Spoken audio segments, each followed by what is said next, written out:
Welcome to గిట్టి channel. ఈరోజు సొరకాయ పచ్చడి చేస్తున్నాను. 1 టేబుల్ స్పూన్ ఆయిల్ వేసుకొని పల్లీలు వేసుకోవాలి. ఫస్ట్ అవి కొంచెం వేగిన తర్వాత కొన్ని గ్రీన్ చిల్లీ వేసుకోవాలి.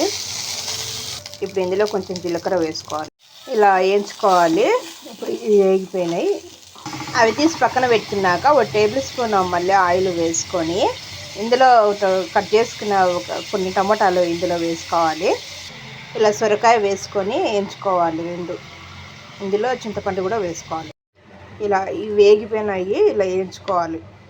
పల్లి గ్రీన్ చిల్లీ మనం వేయించుకున్నాం కదా, అవి ఇట్లా బరగ్గా ఆడించుకోవాలి.